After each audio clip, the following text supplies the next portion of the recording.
Buenas tardes, Néstor. Un gusto estar por acá, conversando un rato contigo en esta tarde tan rara, tan gris. Sí, pero acá en la zona salió el sol a último momento. Ahí están dando lluvia de vuelta. La verdad, no sé, acá está, nunca lo vi el sol. Vi No, acá lluvia, salió el sol vi hace un rato, nublado, salió el sol, sí. y bueno, sale para ustedes ahí, para las piedras nada más. Y para todo el país, ahora que está andar en vivo y en directo, y que tenemos al representante en el directorio del BPS, en representación en ese equipo de trabajadores. ¿Te acordás alguno al vuelo o quedás regalado si te lo nombraba todo? A todos lo puedo nombrar. Nombrarlo a todos, porque siempre nombramos a Ramón Ruiz y ahí hay un equipo, al igual que los que está con Sitomaro. Es más, te lo voy a nombrar en orden. En primer lugar está Ramón Ruiz, que es el director en representación de los trabajadores en el Banco de Previsión Social. En segundo lugar estoy yo, Carlos Clavijo. En tercer lugar está Lorena Luján. En cuarto lugar está Pablo Torrens. En quinto lugar está Diego Tacoronte. Y en sexto lugar está Sol Maneiro.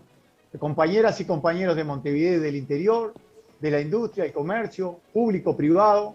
Y bueno, hay una diversidad de opiniones dentro de ese equipo que lo hace mucho más rico que para la discusión y para después discutir todos los temas de seguridad social con visiones diferentes, así que creo que está bueno. Te comento, Diego Tacoronte es de Paso de los Toros, Pablo Torres es de Salto, Ramón de Paysandú y los otros tres somos de Montevideo. Bien, bien de bien. Bueno, ¿qué novedades tenemos en el BPS para los televidentes de Andares? Y bueno, estamos con el tema de la posible reforma que se quiere implementar por parte del Poder Ejecutivo. Y este 1 de mayo nosotros vamos a hacer dentro de la proclama un espacio donde vamos a hablar justamente de seguridad social, donde tenemos una preocupación muy grande, no solo por la manera en la cual se procesó las recomendaciones que fueron al Poder Ejecutivo, que directamente no fue con diálogo social, sino fue una comisión de técnicos que resolvió cómo está el sistema. Nosotros no es que estemos en contra de la comisión de expertos, de técnicos, sino que la comisión de expertos, de técnicos, debería de ser asesora a un gran diálogo social. Lamentablemente eso no ocurrió porque el gobierno decidió otro camino, no decidió el camino del diálogo, de la negociación, que creemos que es un camino democrático realmente. Y bueno, para tocar los temas de seguridad social, que son temas tan sensibles, debe haber un pacto social. Y para eso es importantísimo que justamente se haga un diálogo con todos los actores, es decir, el Poder Ejecutivo, los partidos políticos, las representaciones sociales, las AFAP, todos tenemos que estar discutiendo para discutir una reforma de la seguridad social que es necesaria, no es urgente y que es a largo plazo, por lo tanto va a trascender los gobiernos y eso, por eso decimos que tiene que haber un gran pacto social para que se haga una reforma realmente sostenible en el tiempo. Y la sostenibilidad no puede ser solamente económica, también tiene que ser social, ya que se ha demostrado que la seguridad social, y más en época de pandemia, tiene todavía varios agujeros donde no protege a toda la población. Los pequeños y medianos comerciantes que no están protegidos por la seguridad social, hay un montón de compañeras y compañeros que no tuvieron derecho al seguro de paro, la economía informal. Y bueno, tenemos un montón de sectores que todavía no están cubiertos realmente por la seguridad social. Y esa es la verdadera reforma que habría que hacer y no la reforma jubilatoria que se pretende hacer a través de una reforma fiscal encubierto. Para nosotros es como si fuera una reforma fiscal encubierto porque solo se piensa en recaudar y no se piensa en la gente. O sea que la seguridad social es un derecho humano fundamental y hay que pensar en la gente y cómo protegerla, ¿no? Abogado del diablo. Presidente del BPS, no termino de entender por qué se quejan cuando hay un aumento. Y lo que pasa que quizás para él el aumento sea insignificante o no tenga ninguna connotación, pero cuando eso no fue un aumento, es un ajuste a cuenta, tampoco es un adelanto, pero un adelanto cuando los jubilados y pensionistas el 1 de enero aumentaron un 6,16% y la inflación del mes anterior fue un 9,38%, por lo tanto el poder de compra lo perdieron lejos. Y sumándole ese 3% que le dieron, también todavía siguen con pérdida de poder de compra, pero además esa cuenta por lo tanto se lo van a descontar los primeros días del año que viene, le van a descontar el 3% que le dieron, entonces no hay ningún aumento, es un adelanto a cuenta, nada más, y eso no cambia, no le cambia las condiciones de vida al jubilado y al pensionista. ¿Por qué? Porque ya perdió. Acá lo que se perdió es poder de compra.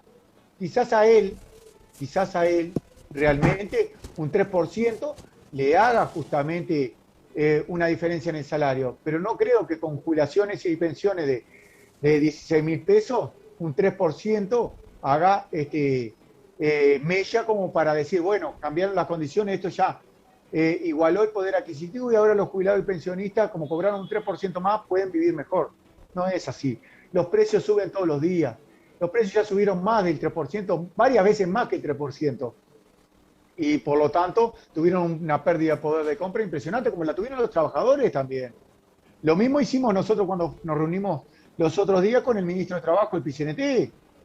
Le preguntamos, ¿esto es un adelanto a cuenta o es un ajuste y después lo que consigamos en los consejos salarios, tanto los privados como los públicos, va a ser por fuera de ese 2%? Y nos dijo, no, es un adelanto. Y bueno, si es un adelanto, la verdad, no ayuda muchísimo, no ayuda en nada, es insuficiente. Ya hemos perdido calidad de vida, hemos perdido poder de compra, hace 2 años que venimos perdiendo poder de compra los trabajadores y los jubilados que van de la mano con los trabajadores. Por lo tanto, creemos que sí, que es insuficiente. No es que estemos en contra del aumento, al contrario, cada pesito sirve, porque mejora en algo, pero no pueden andar diciendo que con esto ya por lo menos equilibramos el poder de compra, porque no es así que doña María, don José vaya al supermercado a comprar con esa jubilación a ver si le da, y se va a dar cuenta que no le da, que le da menos que hace un año, y así con el 3% y todo. Entonces, es otro el tema, es otra la discusión. Hay que discutir en serio los precios, hay que discutir en serio cómo tratar de regular precios para que ese 3% realmente tenga un valor y sirva para que mejorar la calidad de vida de todas y todos, ¿no? Te traigo nuevamente a la posible reforma que hay que hacer. Por allí he escuchado voces que es indispensable, desde hace varios gobiernos atrás, hincarle el diente a la seguridad social. Es tanto el apuro que hay cuando se habla de la reforma de la seguridad social, caja militar y otras cajas paraestatales que están por allí en la vuelta. ¿Se tocan, no se tocan? Habría que hacer un plebiscito para ver que la gente participe aún más y más que con el mayor de los respetos a esa comisión integrada por 15, creo que son personas, debería estar más que... porque incluye varias generaciones y estaría bueno, se me ocurre a mí, que hasta podría haber un plebiscito que diga ¿estamos de acuerdo o no estamos de acuerdo? Sí, exactamente. Igual plebiscito en seguridad social es bastante complejo porque en realidad cualquier reforma en la seguridad social que se quiere implementar y más de la manera que la quieren implementar va a ser de recortes. Por lo tanto, ya hubo la comisión de expertos hizo una encuesta o mandó a hacer una encuesta por equipos consultores donde el 78% habla que de los uruguayos encuestados que no quiere el aumento de la edad de retiro y sin embargo el caballito de batalla. Yo creo que tiene que ser un diálogo social donde tú justamente dijiste, todos estemos representados en ese diálogo. Porque si bien un sustento técnico tiene que tener cualquier reforma, son definiciones políticas, porque que a alguien le falte dinero de bolsillo cuando se jubila es una decisión política. Para proteger es una decisión política. Recordemos, la seguridad social es la principal herramienta de redistribución de la riqueza, por lo tanto, aporta el que tiene más para que el que tiene menos reciba más para poder vivir en buenas condiciones. Y eso es lo que hay que discutir. No hay que discutir una reforma fiscal encubierta, que es lo que se quiere hacer.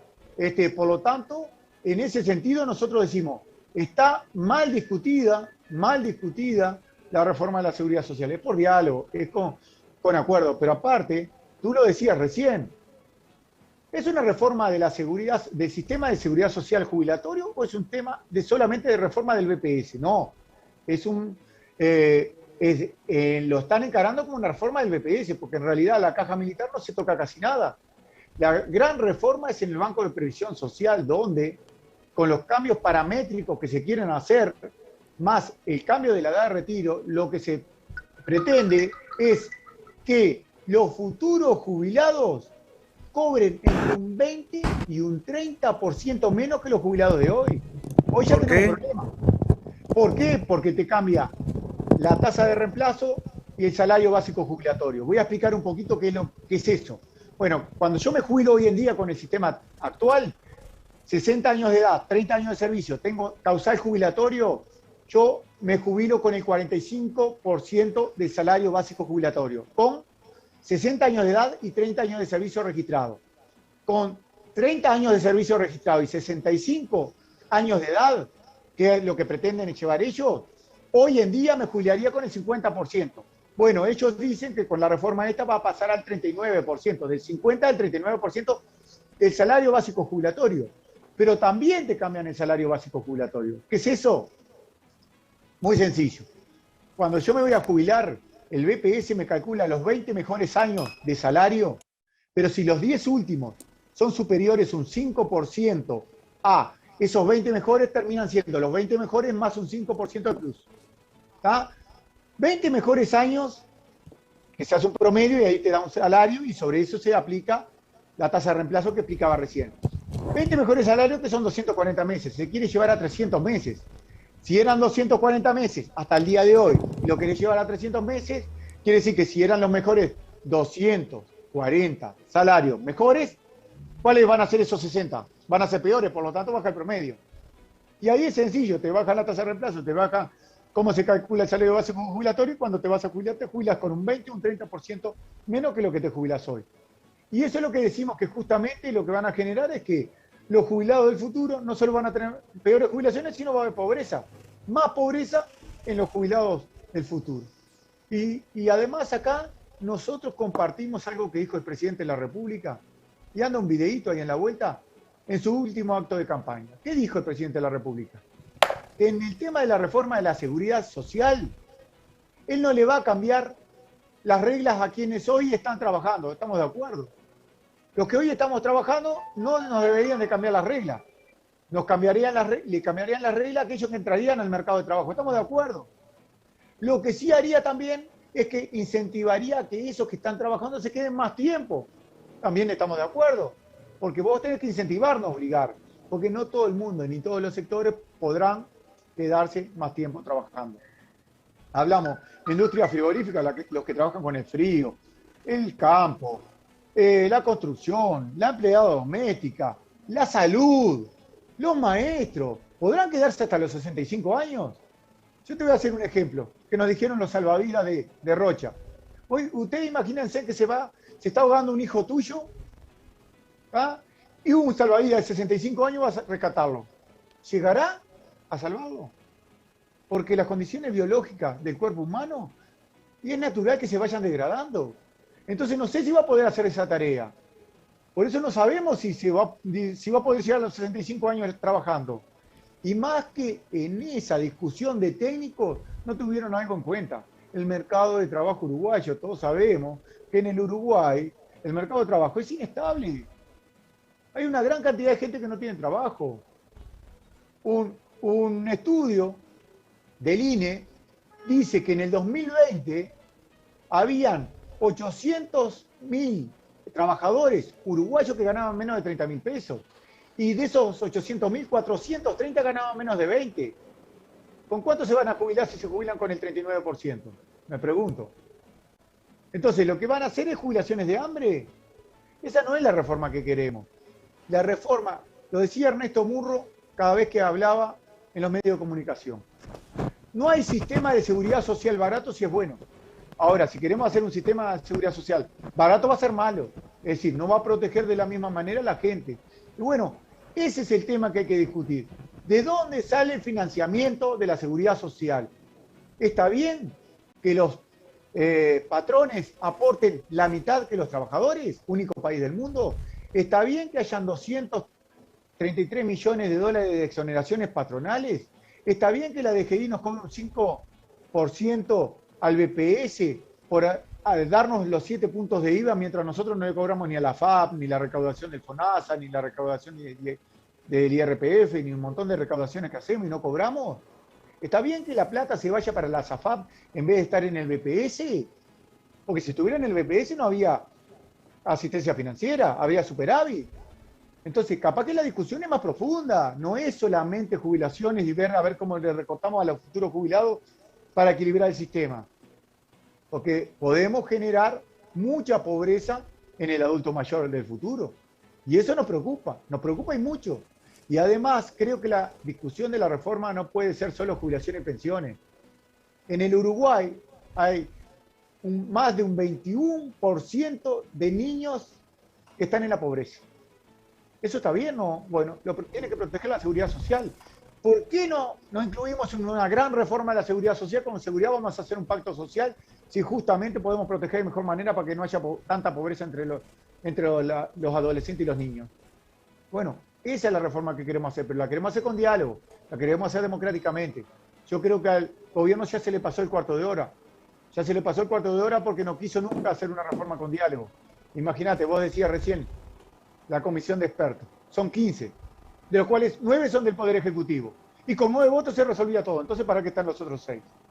Ya lo hubieran resuelto ellos. Si eran 9 del Poder Ejecutivo y 9 votos ya resolvía todo, ya está, ¿para qué estamos los sociales? En realidad, eso no es un diálogo. Un diálogo es en las mismas condiciones, generar un pacto. Ninguna de las propuestas que nosotros quisimos incluir, tanto en el diagnóstico como en las recomendaciones, se llevaron a cabo, ni de las nuestras, ni de ninguna de las organizaciones que estuvieron en el Parlamento que fueron a esa comisión de expertos a poner su visión de la seguridad social. Y ahí es donde tenemos un problema de democracia, un problema de discusión, un problema de llegar a un pacto social. El Sistema Nacional de Cuidado. ¿Por qué no se discute en la seguridad social si es parte de la seguridad social? Y hoy lo están desarmando el sistema de cuidado, lamentablemente. Algo que habíamos sido reconocidos internacionalmente. ¿Está bien? No creo que esté bien. Por eso creemos que realmente hay que discutir en serio la seguridad social. Estamos en un país que podemos discutir en serio, que justamente las máquinas no aportan a la seguridad social, no deberán de aportar las máquinas a la seguridad social porque están quitando mano de obra y encima no aportan a la seguridad social y están generando mucha riqueza. Bueno, hay mucho para discutir en la reforma y no puede ser esa reforma tan rápida que quieren hacer así nomás para que justamente la caja le cierre en cero. No es así. ¿A qué se puede atener el jubilado, los futuros jubilados en el país si se aprobase tal cual lo estás marcando? Porque en realidad, con mayoría simple creo que sale diputado y senado en la Asamblea General. Sí, o sea exactamente. que una reforma que puede, esa era la preocupación mía, una reforma que puede perjudicar o beneficiar o definitivamente trasladar el BPS a manos de terceros, es decir, mi salario, mi jubilación del mañana o mi aporte del día de hoy en 15 miembros y tan rápido, o en una mayoría circunstanciales además, ¿no? Sí. Porque todo indica que pacto social, más allá de que la idea de plantearlo hay que seguirlo planteando, yo estaría de acuerdo. El tema es cuál es la correlación de fuerzas para sentarse a negociar cuando no quieren negociar. Exactamente. Por ejemplo, en el Parlamento tiene mayoría, así que con mayoría simple sale la reforma. Es iniciativa privativa del Poder Ejecutivo, por lo tanto el Poder Ejecutivo envía el proyecto de ley al Parlamento, en el Parlamento lo van a votar porque tienen la mayoría. Por lo tanto puede salir muy fácilmente si no hay una oposición social en contra de una reforma de recorte, porque es eso, es una reforma de recorte, de peores jubilaciones, pero aparte también quieren profundizar el sistema de ahorro individual privado, es decir, quieren privatizar cuando en 2018 hay un documento de la Organización Internacional de Trabajo que dice muy claramente el fracaso del sistema de ahorro privado en el Uruguay y en el mundo. Es decir, en el mundo fracasó el sistema de ahorro individual privado. Y acá lo queremos profundizar, no solo profundizar lo que tenemos ya en el BPS con el sistema mixto, sino profundizarlo en los otros subsistemas. Es decir, que termine siendo un negocio la seguridad social y no un derecho humano fundamental. Y ahí es donde nos jugamos una gran parada, los uruguayos y las uruguayas. Por eso creemos que según la reforma que se quiera hacer, porque todavía no sabemos bien, porque todavía el proyecto de ley no llegó al Parlamento. Cuando llegue al Parlamento vamos a saber qué es lo que pretende el Poder Ejecutivo en el tema de la reforma. Si es eso que salió de recomendaciones de la Comisión de Expertos, o capaz que cambió de opinión y es otro tipo de reforma, o capaz que, como se dice por ahí, o algún senador connotado del Partido Nacional que dijo, ya creo que no estamos en tiempo como para aprobar una reforma porque sabemos que los tiempos políticos terminaron porque dentro de un tiempito nomás son las elecciones nacionales y vamos a perder si votamos una reforma ahora. Lo que queremos es dejarla preparada para que la vote el gobierno que viene. No es así. Es un gran acuerdo, que era lo que yo decía al principio. Si vos haces un acuerdo, no importa el gobierno que haga, tiene que ser un pacto social, un acuerdo social. Todos los sectores tenemos que estar de acuerdo cómo vamos a hacer esa reforma. Todos los actores políticos, sociales, tenemos que estar de acuerdo. Si no, no tiene andamiento. Es el fracaso del sistema, porque ¿qué va a pasar? Este Pero gobierno ahí hay una visión muy diferente. Yo uso una terminología que podrás o no compartirla y no es la idea además, sin nombretar al entrevistado. Pero hay un pacto de clases sociales que se hace difícil porque el BPS no solamente es un prestador que pague un dinero en base a lo que yo trabajé, sino que es un prestador social además. Hay centenas y decenas de centenas de prestaciones que da el BPS a lo largo y ancho del país en diferentes cosas que salen de ese BPS, que no es un banco, aunque se nombra como banco. No lo es. Ahora, ¿cómo se soluciona eso? Por ejemplo, termino la pregunta del redondeo, por ejemplo, cuando el tema de la pandemia, el BPS absorbió un montón de gente en el seguro en DICE, montones. Sí. El seguro de paro. Seguro paro. Fue el principal amortiguador de la pandemia, económicamente hablando, donde miles y miles hubo un mes, el mes de mayo, que hubieron más de 200.000 seguros de desempleo, más de 80.000 subsidios por enfermedad pagos por el BPS. ¿Qué hubiese pasado si el BPS no estaba fuerte? ¿Qué hubiese pasado si en el 2020 el BPS no estaba fuerte? Y hubiera tenido una reforma en la cual hubiera sido de recorte anteriormente y estuviera dando pocas prestaciones. Por eso sí será importante. Por eso la seguridad social hay que mirarla como un derecho humano fundamental. Cuando la necesitemos la tenemos que tener ahí. Y tenemos que tener prestaciones de calidad. Pero también para tener eso, el garante es el Estado siempre. Y además hay una cuestión lógica. Acá alguien tiene que financiar el sistema. Bueno, el financiamiento del sistema es muy claro. Acá los uruguayos tenemos que financiar el sistema y decir, bueno, hay sectores en el Uruguay, como por ejemplo los rurales, el sector rural, el arroz, récord histórico en 2020 y 2021 de exportaciones, la lechería, récord histórico también 2020 y 2021, la soja, la carne, todos esos sectores mejoraron sus condiciones, generando grandes ganancias. ¿Qué aportaron a la seguridad social? Las AFAP recaudaron muchísimo, tuvieron grandes comisiones, más de 40 millones de dólares de comisiones. ¿Qué aportaron para la pandemia? En el momento de la pandemia, donde el Banco de Previsión Social hizo el mayor esfuerzo, ¿qué aportó la AFAP? No aportó nada. Entonces no es seguridad social la AFAP. Por lo tanto, el ahorro individual no es seguridad social. Y en ese sentido es lo que nosotros decimos justamente, ¿para qué queremos un sistema privado el cual no te ayuda cuando más lo necesitas? ¿Qué hizo? No hizo nada. Los sistemas de ahorro individual, las AFAP, no hicieron nada en la pandemia, no ayudaron en nada. Fue el Banco de Previsión Social el que ayudó. Me parece que sistemáticamente le estábamos pegando a quien justamente resuelve algo tan importante como es la necesidad de la gente, que es el BPS. Y sin embargo, como decíamos recién, la caja militar, se aprobaron 445 millones de asistencia financiera, 445 millones de dólares de asistencia financiera para la caja militar, donde son unos pocos, y es para unos pocos y para jubilaciones privilegiadas. ¿Está bien eso? ¿O hay que recortar nada más que en el BPS? ¿Está bien? Yo creo que no está bien. Por lo tanto, lo que primero tendríamos que hacer es igualar los sistemas para después sí decir de qué manera resolvemos el tema. Porque es muy sencillo, si no, ¿a quién le recortamos? Y bueno, vamos a recortarle siempre al BPS, siempre al BPS, siempre al BPS. Y ahí es donde tenemos problemas porque después lo vamos a necesitar. Nosotros decíamos, no tenemos que ir. Bueno, una última cuestión.